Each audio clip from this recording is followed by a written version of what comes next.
건축기사 실기 강좌에서 건축구조 분야에서 이제 출제되어지고 있는 건축구조 역학에 대한 내용을 실기 강좌에 맞게 강의를 진행해 보도록 하겠습니다. 구조물에 이제 평형이라는 내용이 나옵니다.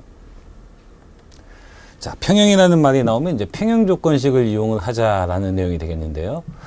평형 조건은 크게 이제 세 가지가 있습니다. H는 0, V는 0, 모멘트는 0. 그래서 H가 이제 수평 방향의 이제 평형이다라고 부르죠. 그래서 이걸 수평 평형 이렇게 써볼 수가 있습니다. 한글로. 반면에 이제 V는 이제 버티컬이니까 수직 평형이고요. 여기는 모멘트니까 이제 회전 평형이다 이렇게 볼 수가 있겠습니다.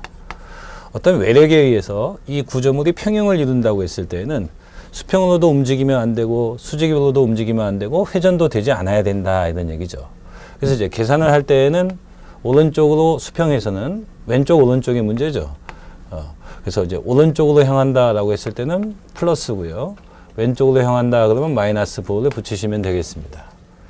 수직 평형에서는 이제 올라가냐 내려가냐의 문제니까요. 상향일 때는 플러스고 하향일 때는 마이너스 부호를 붙이시면 되겠습니다. 이런 것들이 이제 기본적으로 이제 수학적인 원리에서 수평 체계에서는 H라고 보는 거죠. X축을.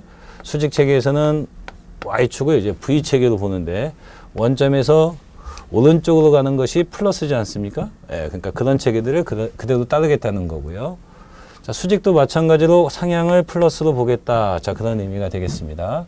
그렇다면 이 마이너스의 의미들은 그 방향들의 반대다라는 의미지 음수의 의미가 아니라는 겁니다. 회전에서는 이제 시계 방향이 플러스가 되겠고요. 반시계 방향이 마이너스가 되겠다. 이런 내용이 되겠죠. 지금 상태에서 이제 이런 캔틸레버 구조에서 평형이다라고 했을 때 보통 이런 평형 조건식은 이제 반력을 구할 때 필요한 조건식이 되겠습니다. 여기 경관의 길이를 캔틸레버 경관의 길이를 L이라고 한번 해보면요. P라는 하중이 세타의 수평면과의 각도를 이루고 작용한다라고 했을 때는 이런 경사 하중이 수직 수평이 아니죠. 그래서 이제 수직 수평으로 바꾸자 이런 얘기가 되겠습니다. 그래서 이제 이렇게 바꿔보니까 P에 대한 사인 함수를 적용하면 되겠고요. 사인 세타. 요거는 이제 P에 대한 코사인 세타가 되겠습니다. 그래서 이거의 제곱 더하기 이거의 제곱은 P가 나오겠네요. 이제 P의 제곱이 나오겠다 이런 얘기가 되겠죠. 이 상태에서 수평평형이다라고 했을 때는 지금 이런 힘이 있지 않습니까? 우측으로 이제 좌측으로 미는 힘이 있으니까 이쪽에서 반력이라는 것이 P 코사인 세타만큼 생겨야 된다 이런 얘기죠. 이제 수직평형을 이루려면 P 사인 세타만큼 위에서 아래로 누르고 있으니까 지점에서 P 사인 세타만큼을 받아야 될 거다 이런 얘기죠. 그런데 문제는 뭐냐면 요 P 사인 세타하고 요 P 사인 세타가 서로 우력이 돼서 거리를 가지고 이제 회전을 하고 있단 말이에요. 시계 방향으로 회전하는 것을 관찰할 수가 있겠습니다. L만큼의 거리를 가지고 있죠. 그래서 이제 이쪽에서 고정단에서 반시계 방향으로 P 사인 세타 이런 힘이 거리 L만큼의 이제 회전력이 생겨야지 이 구조물은 평형을 이룬다라고 보시면 되겠습니다. 객관식 시험에서는 이런 것들을 그냥 가볍게 뭐 중간 과정을 쓰지 않아도 상관없겠지만 건축기사 실기시험에서 이제 주관식이 되겠죠. 실기시험은 주관식이니까 반력을 구해라라고 하면 평형 조건식 3개를 쓰자. 평형에 대한 내용이 나오면 평형 조건식 3개를 쓰자라고 간주해 주시면 되겠습니다. 계산에 앞서서 이렇게 말로 지문 형태로 출제할 수도 있겠네요. 그러면 구조물에 작용하는 하중에 의해 구조물의 평형을 유지한다. 평형이 키포인트죠. 안정조건 3가지를 수식으로 표현하고 설명해 봐라. 그러면 H는 0, V는 0, 모멘트는 0이죠. 이렇게 딱 써놓고 그냥 이걸로 이제 말로 쓰시면 되겠다는 겁니다. 구조물이 수평 방향으로 움직이지 않아야 한다라는 내용이 되겠고요. 구조물이 수직 방향으로 움직이지 말아야 된다라는 내용이 되겠고요. 구조물이 회전 또는 전도되어서는 안 된다라는 말을 써주시면 되겠다라고 보시면 되겠습니다. 말로 출제할 수도 있겠고요. 말보다는 이제 주로 이제 계산 문제, 역학이 이제 계산 문제의 의미가 있으니까요. 관련된 이제 예제들을 계속해서 살펴보도록 하겠습니다. 이런 구조물이 있는데요. 평형을 이룬다고 했습니다. 평형을 이루는데 평형은 보통 반력을 구하는 내용인데 반력을 구하라고 하는 게 아니라 A점으로부터 요 X에 대한 거리를 구해달라고 했습니다. 어쨌든 키포인트는 이제 평형이 되겠습니다. 그래서 내가 이제 평형 조건 세 개를 한번 써보자는 얘기죠. H는 0, V는 0, 모멘트는 0. 이렇게 딱 써보니까요. 자, 이 거리만 그냥 구하는 거지 않습니까? 자, 그렇다면 여기 B점에서 수직 반력이 있겠죠. 수직 반력이 있겠고 수평 반력이 있겠습니다. 수평 반력이. 자, 지금 상태에서 굳이 이런 것들을 계산한다라고 할 필요는 없는데요. 그럼 계산해 보면 HB가 자, 오른쪽으로 가고 있다라고 가정을 하고 있죠. 이거 하나밖에 없으니까 0입니다. 그러니까 얘가 0이다 이런 얘기죠. 그러면 이미 이 막대기에는 수직 하중만 작용하지 수평 하중이 작용하지 않으니까 수평 반발력이라는 것, 반력도 없더라 이런 얘기가 되겠죠. 자, 수직의 힘이 0입니다. 그랬더니요. 10이라는 힘이 있고 30이라는 힘이 있고 자, 알 수 없는 반력 VB라는 세 개의 힘이 있죠. 이것이 0이 돼야 되는데요. 자, 10이라는 힘은 버티컬, 수직에서 상향이죠. 올라가고 있고요. 자, 30이라는 힘은 하향입니다. 내려가고 있고요. 자, VB를 올라간다라고 가정을 해보니까 VB가 플러스 20이 나왔다 이런 얘기죠. 자, 이 얘기는 상향이 맞았다 이런 얘기지 않겠습니까? 자, 얘는 이제 20kN이 계산이 됐다 이런 얘기죠. 육안으로 봐도 알 수 있지 않겠습니까? 10하고 20이 더해서 30이 아래로 누르는 힘을 저항해야 이제 이 구조물이 움직이지 않을 거다 이런 얘기죠.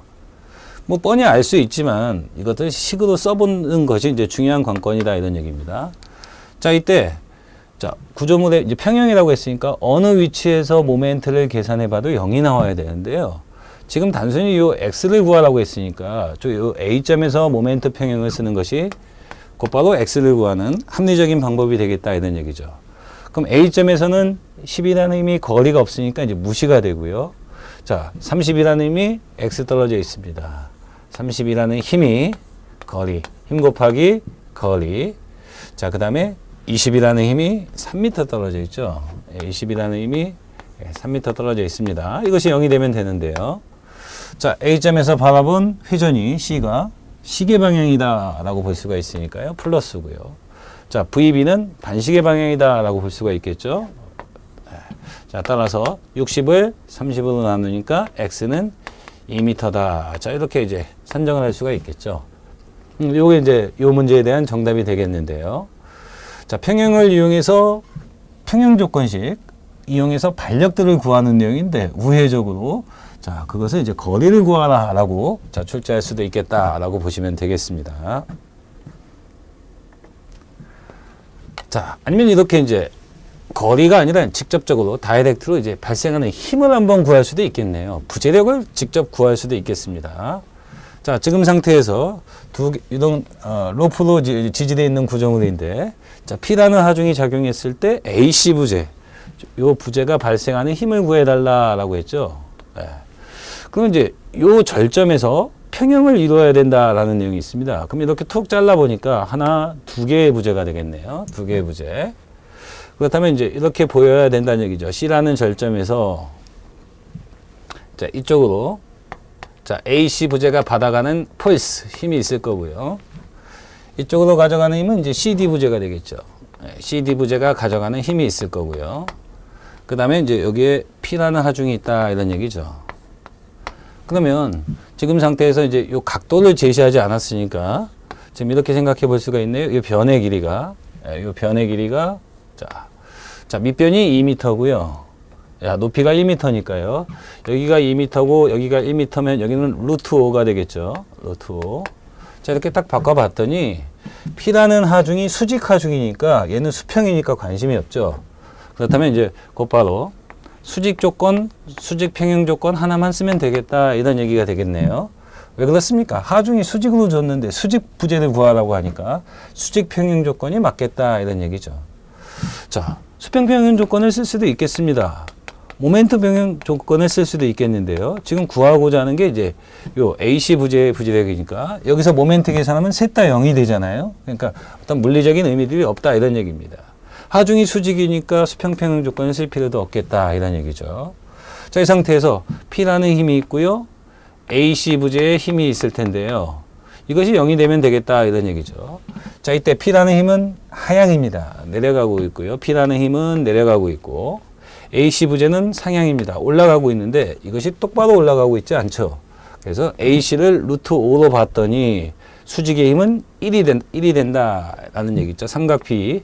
그래서 루트 5분의 1만큼의 힘을 가져간다라고 볼 수가 있겠죠.